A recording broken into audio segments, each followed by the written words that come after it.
નમસ્તે વિદ્યાર્થીઓ, આજે આપણે ભણીશું કે અણુઓમાં ઇલેક્ટ્રોનનું વિસ્થાપન કઈ રીતે થાય છે. તો આપણે જોયું હતું કે સહસંયોજક બંધમાં જોવા મળતી વિવિધ ઇલેક્ટ્રોનીય અસરો, બરાબર. તો આપણે કેટલીક મહત્વની ઇલેક્ટ્રોનીય અસરો જોઈએ. તો એમાંની પહેલી છે પ્રેરક અસર. તો પ્રેરક અસર કોને કહેવાય?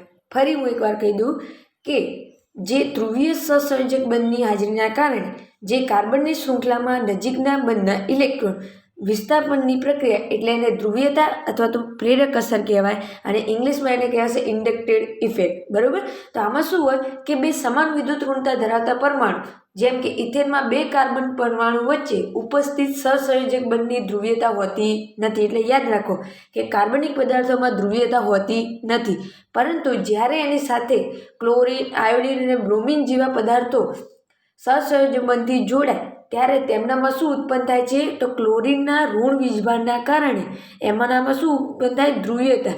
જેથી ક્લોરીને ઋણ વીજભારી દે, એની સાથે જોડાયેલા કાર્બનો ધન વીજભાર પ્રસ્થાપિત કરશે. પરંતુ એવું કહેવાય છે કે જેટલો કાર્બન ક્લોરીનની નજીક તેમના ઉપર એટલી ધ્રુવીયતાની અસર કેવી હોય? વધારે. જો શૃંખલા લાંબી બનતી જાય તેમ તેમ છેલ્લા કાર્બનની ધ્રુવીયતામાં શું થાય? ઘટાડ થાય. એટલે કે જે પણ ક્લોરીનથી દૂર હશે એ કાર્બનની પ્રથમ કાર્બનની સાપેક્ષમાં કેવું હશે? ઓછું વીજભારિત, બરાબર. તો જેને આપણે શું કહીએ છીએ? I+ અસર. હવે I+ અસર એ બે પ્રકારની હોય છે, ધન વીજભારિત અને ઋણ વીજભારિત, અને જેના આધારે આપણે એને બે ક્લાસિફિકેશનમાં વિભાજિત કર્યા છે, બરાબર. હવે જુઓ, એ પરમિનન્ટ ઇફેક્ટ કોનામાં જોવા મળે? સેચ્યુરેટેડ કાર્બન ચેઇન કમ્પાઉન્ડમાં, એટલે કે એક બંધ ધરાવતી કાર્બનિક શૃંખલામાં. અને બીજું કે જ્યારે એ ગ્રુપમાં એટલે કે પ્રાથમિક, દ્વિતીયક અને તૃતીયક સ્વરૂપે જોડાયેલા હોય ત્યારે એ ઇલેક્ટ્રોનને શું કરે છે? દાન કરે છે, બરાબર. તો આ યાદ રાખવાનું છે અથવા તો સ્વીકારે છે. તો એના ઉપરથી આપણે બે પ્રકાર પાડે, I+ અસર અને I- અસર, બરાબર. તો I- અસરને શું કહેવાય છે? ઇલેક્ટ્રોન આકર્ષક સમૂહ, કે જે હાઇડ્રોજનની સરખામણીમાં ઇલેક્ટ્રોનને વધુ પ્રબળતાથી શું કરશે? આકર્ષિત કરશે, બરાબર. અને જેથી તેમનું બીજું નામ શું આપ્યું છે? ઇલેક્ટ્રો આકર્ષક સમૂહ. તો એના મેં બે ઉદાહરણ લીધા છે. અને I+ અસર જે ઇલેક્ટ્રોનને શું આપે છે? દાન આપે છે, જે હાઇડ્રોજનની સરખામણીમાં ઓછા પ્રબળતાથી આકર્ષિત થાય છે. તો એના મેં 2-3 ઉદાહરણ લીધા છે, બરાબર. તમે કોઈ પણ ઉદાહરણ લઈ શકો. હવે જોઈશું આપણે ક્ષેત્રીય અસર. તો ક્ષેત્રીય અસર કોને કહેવાય? તો કે ક્ષેત્રીય અસર અણુની ભૂમિતિ પર આધાર રાખે, કે જ્યારે પ્રેરક અસર ફક્ત બંધની પ્રકૃતિ પર આધાર રાખે. યાદ રાખવાનું કે આ શેના ઉપર આધાર રાખશે? ભૂમિતિ પર. શેના ઉપર આધાર રાખશે? ભૂમિતિ પર. તો તમારે ખાસ ધ્યાન રાખવાનું છે, પ્રેરક એ બંધ કેવો બને છે એના ઉપર આધાર રાખે, બરાબર. તો આપણે ઉદાહરણ દ્વારા ક્ષેત્રીય અસર સમજીએ. તો જુઓ, એક ઉદાહરણ લીધું છે. એમાં પદાર્થ 1 અને પદાર્થ 2માં ક્લોરીન પરમાણુ તમે જોશો તો આમાં ક્લોરીન પરમાણુ કેવા છે? એકબીજાની નજીક, બરાબર. અને આમાં કઈ રીતે ગોઠવાયેલા છે? તો જુઓ, ક્લોરીન પરમાણુ COOH આપણે કોની સાપેક્ષમાં જોવાના? ક્લોરીન પરમાણુને COOHની સાપેક્ષમાં. તો એકમાં જોશો તો ક્લોરીન પરમાણુ કેવા છે? નજીક, અને બીજામાં જોશો તો ક્લોરીન પરમાણુ કેવા છે? દૂર, બરાબર. તો આનાથી એવું કહેવાય છે કે ક્લોરીન પરમાણુ એ COOH સમૂહના ઇલેક્ટ્રોન પર પડતી પ્રેરક અસર સમાન હોવી જોઈએ, પરંતુ ક્ષેત્રીય પ્રભાવ કેવો હોય છે? અલગ અલગ, જેના કારણે સમઘટક બીની સરખામણીમાં સમઘટક એમાં ત્રિપરમાણીય ક્લોરીન પરમાણુ COOH સમૂહની વધુ નજીક હોય, અને જેથી તેમની એસિડિકતાનું મૂલ્ય કેવું થઈ જાય? સ્પષ્ટ થઈ જાય. જેથી એવું સાબિત થાય કે બીજા નંબરના કરતાં પહેલા નંબરની જે આકૃતિવાળો એસિડ છે એ કેવો છે? પ્રબળ એસિડ છે, બરાબર. તો પ્રેરક અસર અને અંતર્ગત ઇલેક્ટ્રોનનું એક પરમાણુથી બીજા પરમાણુ પર વિતરણ થતું નથી. આ ખાસ યાદ રાખવાનું છે, બરાબર. તો આપણે જોઈએ ક્ષેત્રીય અસર. તો તમે મૂલ્ય જોશો તો આનું એસિડિકતાનું મૂલ્ય કેટલું હોય? 6.07, અને આમાં pKનું મૂલ્ય કેટલું છે? 5.67. તો જેનું pKનું મૂલ્ય કેવું હશે? બોલો, વધારે હશે તે કેવું હશે? ઓછું પ્રબળ એસિડ. અને જેનું મૂલ્ય pKનું મૂલ્ય ઓછું હોય તે વધુ પ્રબળ એસિડ હોય. હંમેશા pKનું મૂલ્ય એ એસિડના વ્યસ્ત પ્રમાણમાં હોય છે. તો આ તમારે ખાસ યાદ રાખવાનું રહેશે. હવે પછીનો ટોપિક આપણો છે ઇલેક્ટ્રોનીય અસર. તો ઇલેક્ટ્રોનીય અસર કોને કહેવાય? તો આ એક કેવી છે? અસ્થાયી અસર. બરાબર, આ કેવી છે? અસ્થાયી અસર. અને આને ઇંગ્લિશમાં કહેવું હોય તો ઇલેક્ટ્રોમેરિક ઇફેક્ટ કહેવાશે. અને જે પ્રક્રિયાની આવશ્યકતા અનુસાર જ પ્રભાવી બને, આ એની ગુણવત્તા. અને બીજું કે એવા સંયોજનો જોવા મળે જેમાં બહુ સહસંયોજક બંધ હોય, જેને ઇંગ્લિશમાં આપણે કહીશું મલ્ટિપલ કોવેલેન્ટ બોન્ડ, જેવા કે કાર્બન કાર્બન વચ્ચે દ્વિબંધ, કાર્બન ઓક્સિજન વચ્ચે દ્વિબંધ, કાર્બન નાઇટ્રોજન વચ્ચે ત્રિબંધ, અથવા તો સહસંયોજક બંધની નજીક અબંધકારક ઇલેક્ટ્રોન યુગ્મ ધરાવતા કોઈપણ પરમાણુ હાજર હોય, અથવા તો દ્વિબંધ કે ત્રિબંધ યુક્ત સંયોજન પર ધ્રુવીય પ્રક્રિયા આક્રમણ કરી અને તે વિદ્યુત આકર્ષણ બળને કારણે ઓછા આકર્ષણ બળથી બંધાયેલા પાઈ બંધના ઇલેક્ટ્રોન ધ્રુવીય પરમાણુ અથવા તો બંધના કોઈપણ સંપૂર્ણ સ્થાનાંતરમાં પામે અને જે દ્વિબંધમાંથી એટલે કે પાઈ બંધમાંથી સિગ્મા બંધ સ્વરૂપમાં ફેરવાય. તો આપણે અહીંયા ઉદાહરણ લીધું છે. જો ફરી કહી દઉં કે ઇલેક્ટ્રોમેરિક અસર એક અસ્થાયી છે, જેમાં દ્વિબંધ અથવા તો ત્રિબંધ યુક્ત સંયોજન પર ધ્રુવીય પ્રક્રમણનું જ્યારે આક્રમણ થવાથી પાઈ બંધનું યુગ્મનું પૂર્ણ શું થાય છે? વિસ્થાપન. અહીંયા શું થાય છે? વિસ્થાપન. એટલે કોણ કરશે? તો કે હાઇડ્રોજને એ શું કરશે? અટેક કરશે.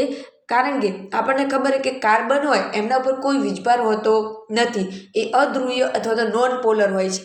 જ્યારે કોઈ હાઇડ્રોજન જે ઇલેક્ટ્રોનીય સ્વરૂપે વર્તે અને તેના ઉપર હુમલો કરી અને કોઈ એક કાર્બન સાથે જોડાય, જેથી જે હાઇડ્રોજન જેના સાથે જોડાશે ત્યાં ઋણ વીજભાર પ્રસ્થાપિત થશે અને તેના સિવાયના બાજુના કાર્બન ઉપર ધન વીજભાર પ્રસ્થાપિત થશે.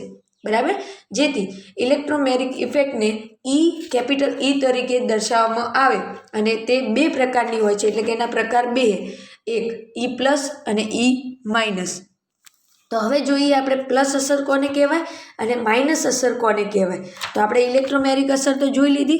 હવે ધારો કે કોઈ કેન્દ્ર અનુરાગી પ્રક્રિયા દ્વારા કાર્બોનિલ સમૂહના આક્રમણથી પાઈ બંધના ઇલેક્ટ્રોનનું ઓક્સિજન પરમાણુ પર સંપૂર્ણપણે સ્થાનાંતરિત થાય અને CO વચ્ચેનો જે બંધ હોય એ ધ્રુવીય બને, તો તેને કયો કહેવાય? I- અસર કહેવાય. કેવી કહેવાય?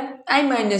અને જો ઇલેક્ટ્રોનનું સ્થાનાંતર આક્રમણકારી પ્રક્રિયા દ્વારા થાય તો તેને E+ અસર કહેવાય. તો આપણે જોઈએ, જુઓ, E+ અસર અને E-. તો તમે આમાં જોશો કે E+ કોને કહેવાય? તો આમાં તમે જોશો કે કોણ કરશે હુમલો? E+ અસરમાં કોણ કરશે? તો ઇલેક્ટ્રોનનું સ્થાનાંતર આક્રમણકારી પ્રક્રિયા તરફ થાય તેને E+ અસર કહેવાય. જેથી કાર્બન ઉપર એટલે કે જ્યાં હાઇડ્રોજન જોડાશે ત્યાં ઋણ વીજભાર અને તેના સિવાયના કાર્બન ઉપર ધન વીજભાર એટલે કે H+ હોય અને જો એ અટેક કરે તો એને E+ અસર કહેવાય. અને કોઈ કેન્દ્ર અનુરાગી પ્રક્રિયા જો ઋણ વીજભાર ધરાવતો હોય અને એ જ્યારે કાર્બન ઉપર હુમલો કરે ત્યારે એ પહેલાંને બદલે બીજા કાર્બન સાથે જોડે, જેથી એના સિવાયના કાર્બન પર ઋણ વીજભાર પ્રસ્થાપિત થાય, તો તેને શું કહેવાય? E- અસર. તો આને બીજું કહેવું હોય તો કાર્બોકેટાયન અને આને કહીશું કાર્બોએનાયન. તો આ રીતે E+ અને E- અસરને તમે વ્યાખ્યાયિત કરી શકો. હવે એક બીજી ખાસિયત જોવાની તો જો એક વસ્તુ એ કે પ્રેરક અસર અને ઇલેક્ટ્રોમેરિક અસર એકબીજા સાથે જોડાયેલી છે. એટલે કે કોઈપણ આણ્વીય સંરચનામાં ઇલેક્ટ્રોમેરિક અથવા તો પ્રેરક અસર બંને એક સાથે પ્રભાવિત થઈ શકે છે. અને આ સ્થિતિમાં આ બંને અસરો એકબીજાના સહાયક અથવા તો વિરોધી પણ હોઈ શકે. અને જ્યારે આ બંને અસરો એકબીજાથી વિરોધી હોય ત્યારે તે સામાન્ય રીતે ઇલેક્ટ્રોમેરિક અસર એ પ્રેરક અસરની સરખામણીમાં શું હોય છે? પ્રબળ હોય છે. આ યાદ રાખવાનું છે. તો અહીંયા દેખ્યો, આપણે વિનાઇલ ક્લોરાઇડ લીધો છે અથવા તો વિનાઇલ બ્રોમાઇડ લઈએ, તેમાં ઇલેક્ટ્રોમેરિક અસર તથા પ્રેરક અસર બંને અસરો એકબીજાની સહાયક અથવા તો વિરોધી બને છે. તો કઈ રીતે? તો કે આ સ્થિતિમાં જે Br પરમાણુ છે એ દ્વિબંધ સાથે એકાંતરે અથવા તો વિનાઇલ બ્રોમાઇડની બીજી સ્થિતિ અનુસાર જે ઇલેક્ટ્રોનનું સ્થાનાંતર થાય જેના કારણે સહયુગ્મન સ્થાયી સ્થિતિ મળે અને આ રીતે પ્રેરક અસરની વિરુદ્ધ ઇલેક્ટ્રોમેરિક અસરનો પ્રભાવ હોય છે. તો અહીંયા શું જો પહેલી જોશો તો E effect operate in the direction of I effect, એટલે બંને કેવી એક દિશામાં થાય. એનું કારણ શું હોય તો કે દ્વિબંધ તૂટે અને જે બ્રોમિન જોડેનો કાર્બન એના ઉપર કેવો આવશે? ઋણ વીજભાર અને એના સિવાયનો કાર્બન ઉપર કેવો આવશે? ધન વીજભાર. અને જ્યારે એકબીજાની વિરુદ્ધ હશે ત્યારે ડબલ બોન્ડ કોના જોડે બની જશે? બ્રોમિન ઉપર ધન વીજભાર આવી જાય અને એની સાથે જોડાયેલા કાર્બન ઉપર કોઈ વીજભાર પ્રસ્થાપિત થતો નથી. અને છેક પાછળ એટલે આમાં શું થાય, એકબીજાની વિરુદ્ધ તરીકે વર્તે અને આ એકબીજાની સાથે વર્તે છે. બરાબર, તો આ ઉદાહરણ દ્વારા આપણે સમજી શકીએ છીએ. હવે પછીનું આપણું છે અનુનાદ અસર. હવે આગળ જોઈએ તો અનુનાદ અસર કોને કહેવાય?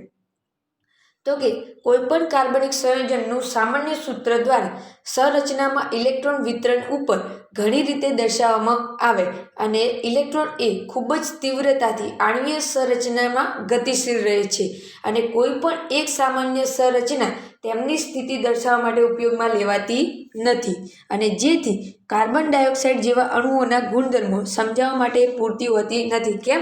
કારણ કે કાર્બન અને ઓક્સિજનની બંધ લંબાઈ એ CO2 અણુમાં લગભગ 1.15 એંગસ્ટ્રોમ હોય, જ્યારે વાસ્તવમાં કેટલી હોવી જોઈએ? 1.22. આવી ઘણી અનિયમિતતાને કારણે આપણે સમજાવી શકતા નથી, પરંતુ આપણે થોડી સંરચનાઓ જોઈએ. તો હવે આપણે જોઈએ તો પહેલું તો અનુનાદને બીજું કહેવું તો રેઝોનન્સ કહેવાય. તો કે કોઈ સંયોજનની બે કે તેથી વધુ સંરચનાઓ સંભવિત હોય અને કોઈ પણ સંરચના તેના સંયોજનના ગુણને સંપૂર્ણપણે સમજાવવામાં શું હોય?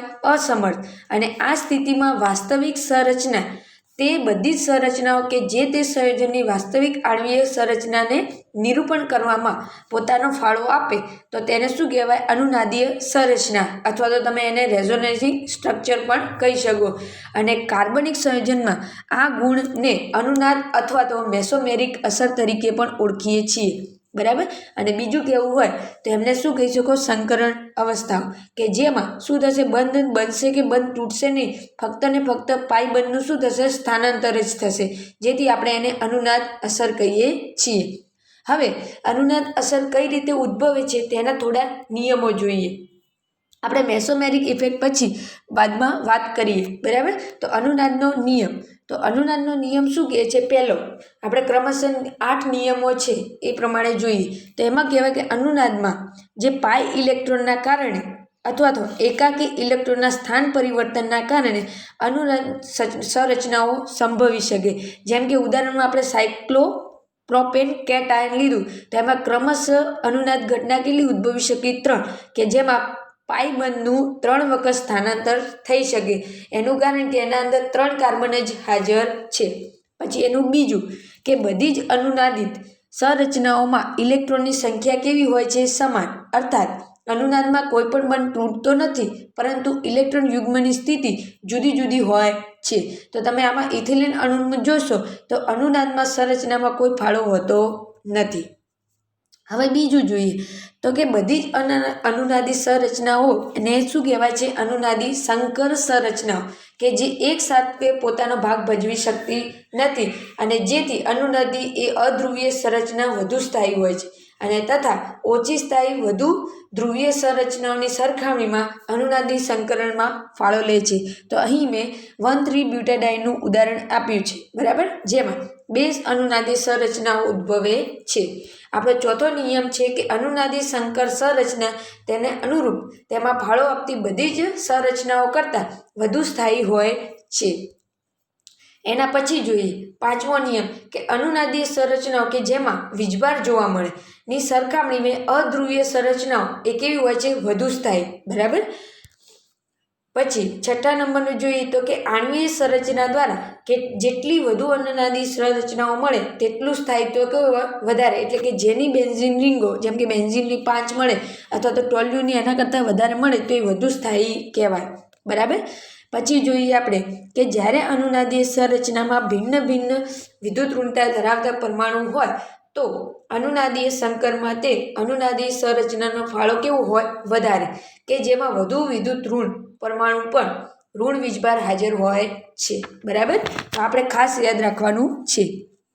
તો તમે આકૃતિમાં જોઈ શકો છો. અને આપણો છેલ્લો નિયમ છે કે અનુનાદમાં પી કક્ષકો મહત્તમ અતિવ્યાપન માટે સમતલીય સંરચના તથા એકાંતરિકતા હોવી જોઈએ.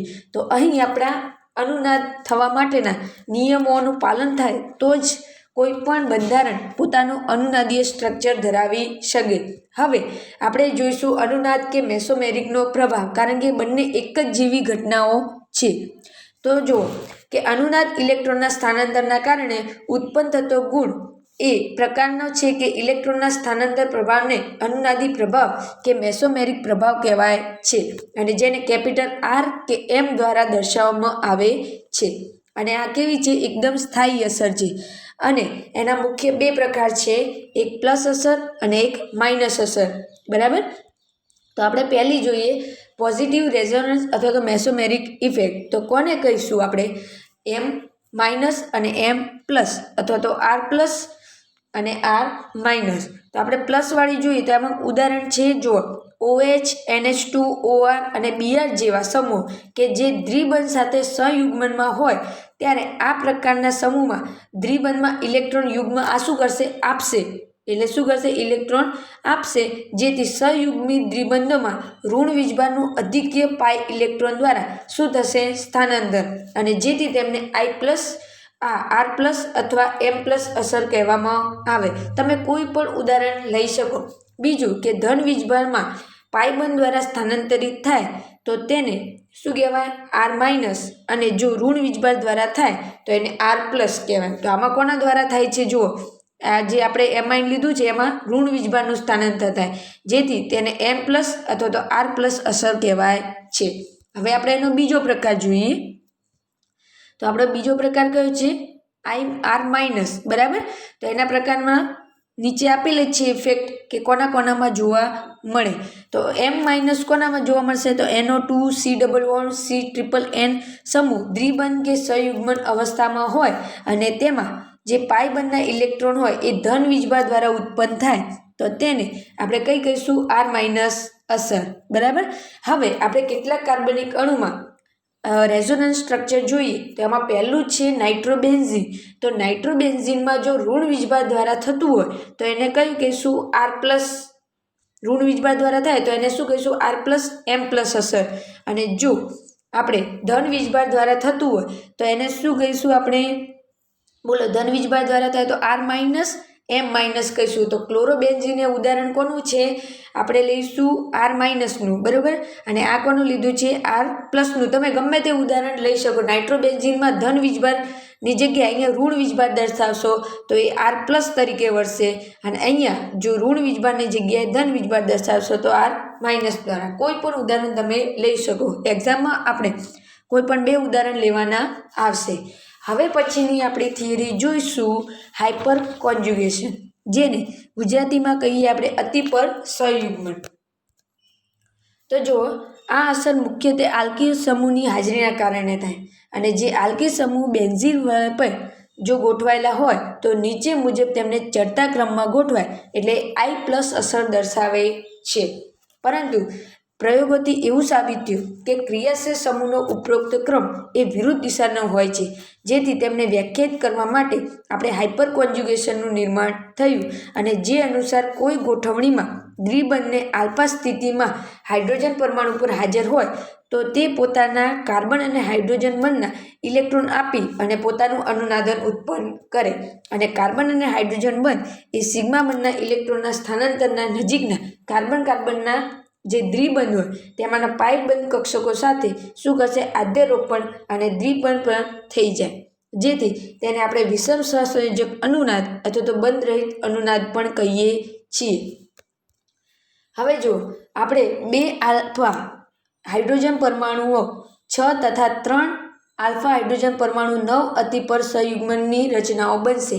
અને જેથી અધિક આલ્ફા હાઇડ્રોજન પરમાણુ હાજર તો તે વધુ અતિ સહયુગ્મન થશે અને જેથી બેન્ઝીન વલયના ઇલેક્ટ્રોનના જે ઇલેક્ટ્રોન રીચ બનતા તેમની ક્રિયાશીલતા પણ શું થશે વધતી જશે જે તમે કોઠામાં જોઈ શકો છો કે વાસ્તવમાં હાઇપર કોન્જ્યુગેશન કઈ રીતે થાય અને જો આલ્ફા હાઇડ્રોજન પરમાણુની સંખ્યા વધતી જાય તેમ તેમ એમનું અનુનાદની સંખ્યા કેટલી થશે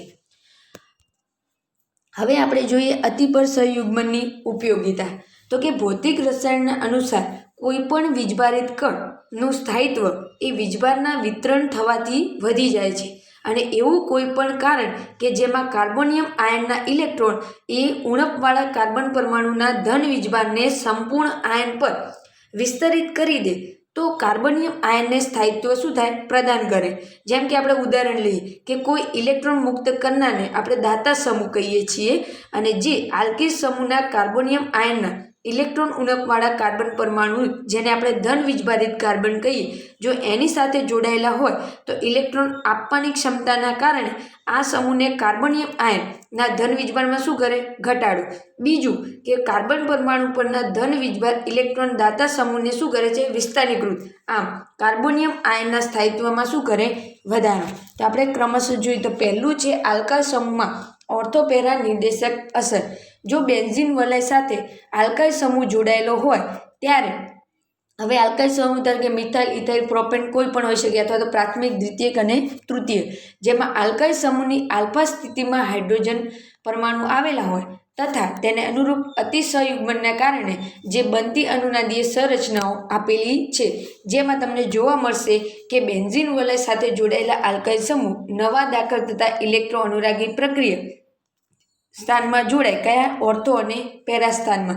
આથી કહી શકાય કે આલ્કાઇલ સમૂહ એ ઓર્થોપેરા નિર્દેશક અસર છે. બરાબર. એ મેટા સ્થાન ઉપર ગોઠવાનું પસંદ કરતા નથી.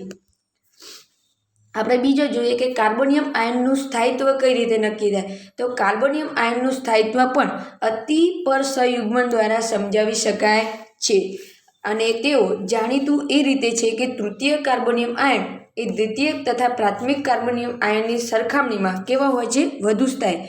જેમાં તૃતીયક કાર્બોનિયમ આયનમાં અતિ પરસહયુગ્મન દ્વારા 9 અનુનાદીય સંરચનાઓ બને, જ્યારે દ્વિતીયકમાં કેટલી બને? 6, અને પ્રાથમિક આયનમાં કેટલી બને? 0, અને ઇથાઇલ ધન આયનમાં 3 બને, જ્યારે મિથાઇલ ધન આયનમાં માત્ર એક જ અનુનાદીય સંરચના સંભવ છે. અને જેથી તેમનો સ્થાયિત્વનો ક્રમ આપણે અનુનાદીય સંરચનાના ઘટતા ક્રમ સાથે ગોઠવીએ છીએ અને અનુનાદીય સંરચનામાં જેટલી ઓછી તેટલું સ્થાયિત્વ વધારે હોય. એટલે કે જેમાં અનુનાદીય એટલે કે રેઝોનન્સ સ્ટ્રક્ચર ઓછા તેટલા એ વધુ સ્થાયી હોય છે. તો આપણે સ્થાયિત્વનો ઉતરતો ક્રમ અને ચડતો ક્રમ આપેલો છે, જેમાં સૌથી વધુ કોણ સ્થાયી છે? તૃતીયક કાર્બોનિયમ આયન. એનાથી ઓછો દ્વિતીયક અને સૌથી ઓછું સ્થાયી કોણ ધરાવે છે? પ્રાથમિક કાર્બોનિયમ આયન. બરાબર. તો આ યાદ રાખવાનું છે. અને આપણો ત્રીજો છે મુક્ત મૂલકનું સ્થાયિત્વ. તો એવું કહેવાય કે આલ્કાઇલ મુક્ત મૂલક કેવા હોય છે? હંમેશા અસ્થાયી, પરંતુ તેમની વચ્ચે સ્થાયિત્વનો ક્રમ આપણે આકૃતિમાં આપેલો છે કે સૌથી વધુ સ્થાયી કોણ હોય? તૃતીયક, એનાથી ઓછું દ્વિતીયક અને એનાથી ઓછું પ્રાથમિક. તો એવું કહેવાય કે આલ્કિલ મુક્ત મૂલકોનો સ્થાયિત્વનો ક્રમ જે અતિ પરસહયુગ્મનની મદદથી સમજાવી શકાય છે.